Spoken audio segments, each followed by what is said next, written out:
Hi guys, this is my KS16S which has a puncture tire, so today I'll be changing the inner tube.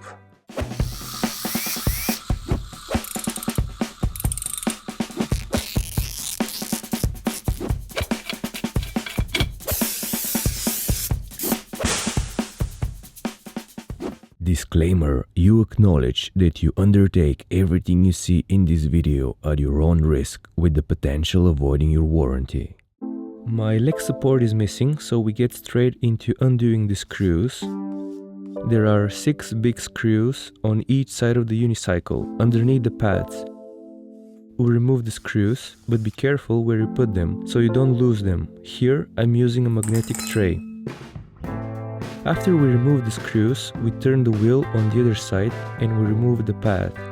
If you start pulling from all sides, you slowly peel it off and it comes out pretty easily. If your pad is stuck, you can use a heat gun to heat up the glue underneath. I removed the LED strip on this side, but actually I didn't need to do that because, as later on you will see, the motor cables are only on one side of the axle and that's the other side. Anyway, let's remove the 6 screws from under the pad. After we remove the screws, we turn the wheel on the other side. Now, when it comes to prying the LED plastic cover, it's best if you use a plastic prying tool, but if you don't have one, you can tie electrical tape around a flathead screwdriver, which would cover the metal bit, and when you pry open the cover, you don't damage the pins. Then you can just use your hands to remove the plastic cover. There are 9 plus 4 screws holding the side panel. 9 screws are around the LED strip. There is actually 1 screw missing here, and also one of the screws is broken after my accident. There are 4 screws around the pad area, which we also remove.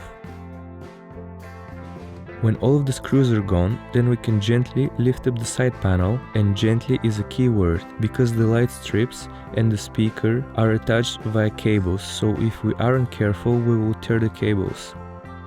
We reach under the panel to unpin the connectors, and then finally we can remove the side shell, which reveals a battery and the motor cables. We unplug the power cable, and it's good to put electrical tape over the connectors so we isolate them. Also, little tip, disconnect the battery from the board and press on the power button to drain the capacitors so the board doesn't hold any voltage. This will prevent shortage that could damage the components. Apart from the power cable, there's another cable which we also need to unplug. Once these 2 cables are disconnected, then we can gently pull up the shell and expose the motor.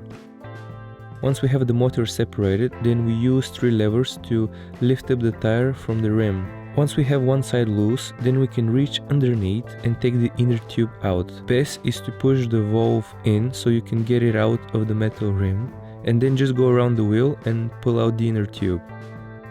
What I'm doing next might not apply to your machine, but I had some exposed wires, so I went around each wire and wrapped it in electrical tape in order to isolate them, because if the exposed wires touch, then there will be a shortage, and if I'm riding, I'll most likely injure myself. Safety first, guys. I've used a bit of GT85 spray to clean the frame. Also, you can use a dry towel to remove any dust from the tire. Then I go around the tire to check if there are any thorns or sharp objects inside, because it had a puncture. But fortunately, there was nothing inside, so I spare my fingers from being cut. After I'm done with that, I put one side of the tire back in, and then I push the new inner tube in. Be careful when using the levers, because when you want to put the other side of the tire in, if you lift up the rubber and you accidentally clip the inner tube as well, you can cut it, and then you need to start again and get another inner tube. Having put the tire back in, I'm all happy, but little did I know, I put the valve the wrong way. I put it in the same way of the direction of riding, which means that when you ride this could cause tension and something can get caught up in the valve, damaging it.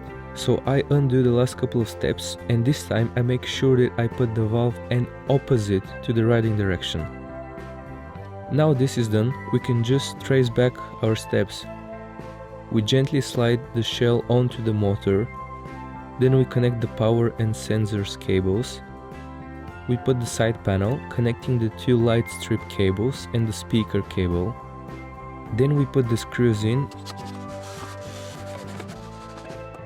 and the LED plastic cover. And we turn the unicycle on the other side and again put the screws back in. I fixed my silly mistake by putting the plastic cover back on, and we finish off with the leg support pad. Afterwards, I pumped the tire and tested the wheel, so it's all working good, so my first repair was successful, which does make me happy. Hi guys, thank you very much for watching that video.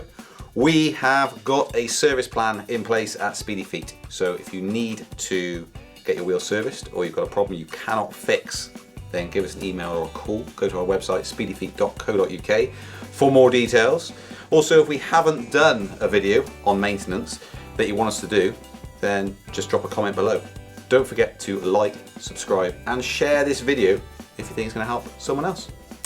Catch you guys on the next one.